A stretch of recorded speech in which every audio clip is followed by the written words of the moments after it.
going to read this as I get started, and then I will share with you what I got out of studying this psalm.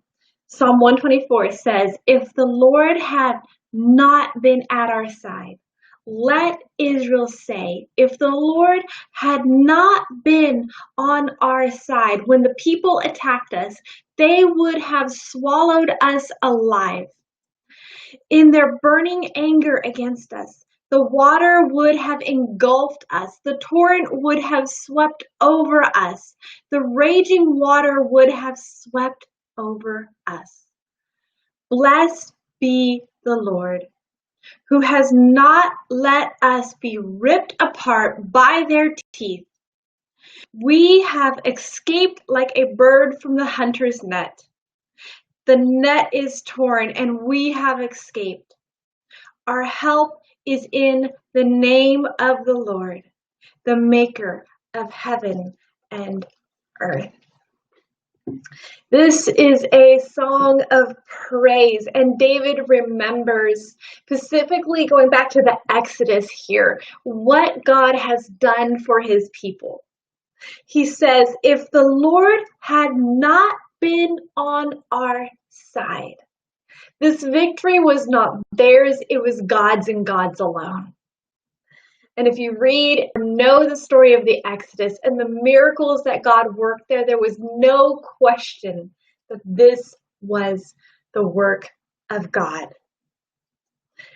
I'm glad that I don't have to find out what it is like not to have God on my side.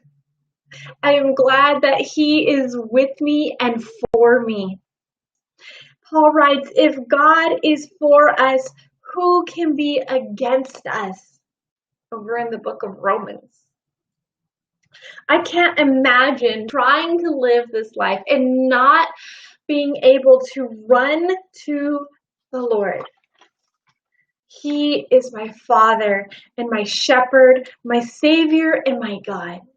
He is all that I need and so much more.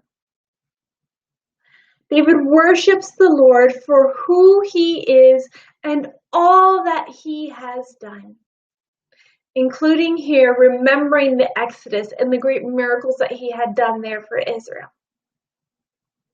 Then he gives us this great statement of faith, and it is what captured my heart, that I went back to, that I circled, that I underlined.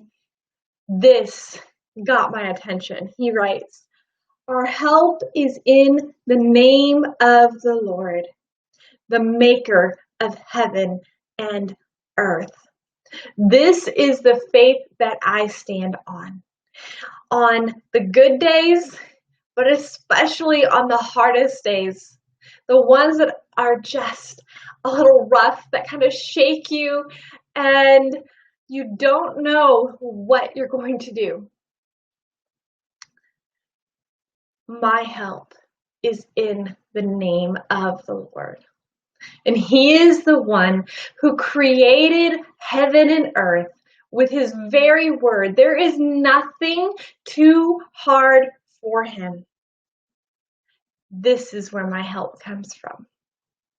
So I'm going to take this verse, this statement that David gave us, and carry it with me today. I'm going to let it speak to my heart and encourage me, because today I need it. Let me remember that my help, it comes from the name of the Lord. And he has promised to never leave me or forsake me. That is what I have to share with you today. I hope you go read this. It's really a shorter psalm. It's really beautiful. And I think it provokes a lot of thought. It did in me. I will talk to you next time. Bye now.